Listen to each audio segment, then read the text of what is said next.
Shalom Bapak Ibu Saudara sekalian, senang sekali kalau saya boleh menyapa Bapak Ibu Saudara sekalian. Bapak Ibu Saudara sekalian, saya mau mengajak kita merenungkan beberapa bagian daripada firman Tuhan. Ya, saya membacakannya dalam 3 ayat saja, tetapi ini merangkumkan satu pasal dari kitab Yesaya. Yesaya pasal yang ke-11 saya akan bacakan ayat yang pertama, ayat yang ke-10 dan ayat yang ke-12. Suatu tunas akan keluar dari tunggul Isai, dan taruk yang akan tumbuh dari pangkalnya akan berbuah. Ayat yang ke-10. Maka pada waktu itu taruk dari pangkal Isai akan berdiri sebagai panji-panji bagi bangsa-bangsa. Dia akan dicari oleh suku-suku bangsa dan tempat kediamannya akan menjadi mulia. Ayat yang ke-12. Dia akan menaikkan suatu panji-panji bagi bangsa-bangsa, akan mengumpulkan orang-orang Israel yang terbuang, dan akan menghimpun orang-orang Yehuda yang terserak dari keempat penjuru bumi. Bapak Ibu Saudara sekalian, kitab Yesaya pasal yang ke-11 ini berbicara mengenai pemulihan, mengenai suatu awal yang baru.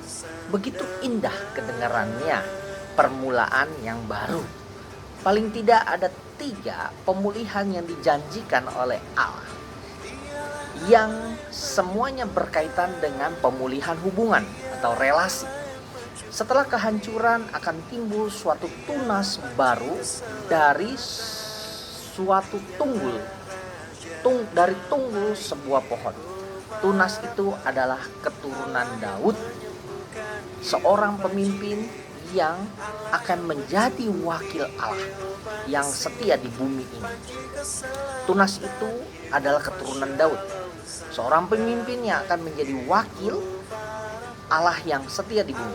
Pemulihan pertama adalah pemulihan hubungan antara manusia dengan Allah, dari ayat yang pertama sampai ayat 5. Hal ini dinyatakan dengan seorang pemimpin manusia yang mentaati Allah, yang digerakkan oleh Roh Allah. Ia tidak dapat melaksanakan tugasnya bila Roh Allah tidak menyertainya. Roh itu yang memberikannya kemampuan dan ketaatan untuk menjadi seorang pemimpin. Nah, Bapak Ibu Saudara sekalian, ia tidak dapat melaksanakan tugasnya bila Roh Allah tidak menyertainya.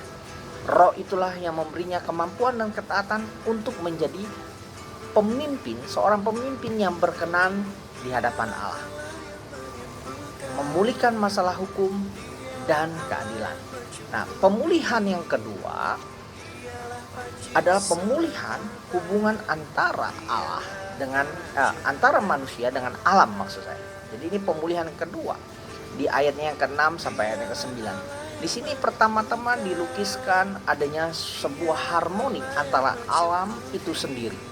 Namun dinyatakan juga bahwa manusia dan alam tidak akan bermusuhan lagi. Sejak manusia jatuh dalam dosa, alam menjadi musuh manusia. Pada akhirnya hubungan antara manusia dan alam akan dipulihkan. Hubungan antara manusia dan alam akan dipulihkan. Baik manusia maupun alam bercengkrama dan memuliakan pencipta mereka. Pemulihan ketiga adalah pemulihan hubungan antara manusia dengan manusia. Ayat 6 sampai ayat yang ke-16, ayat terakhir. Sisa-sisa orang yang diselamatkan, orang-orang yang selamat akan dihimpunkan kembali, dan hubungan antara Yehuda dengan Efraim Israel dipulihkan. Komunitas diperbaharui untuk bersama-sama bersyukur kepada Allah yang menyelamatkan mereka. Pemulihan total akan terjadi ketika Kristus datang kedua kali. Hal ini hari ini saudara dan saya dapat menjadi agen pemulihan Allah dengan mengajak satu orang, teman, saudara, kerabat untuk memulihkan hubungannya dengan Allah, dengan alam, dan dengan sesama. Saudara dan saya mau mengajak satu orang untuk datang kepada Kristus, untuk dipulihkan hubungannya dengan Allah, dengan alam, dan dengan manusia. Amin.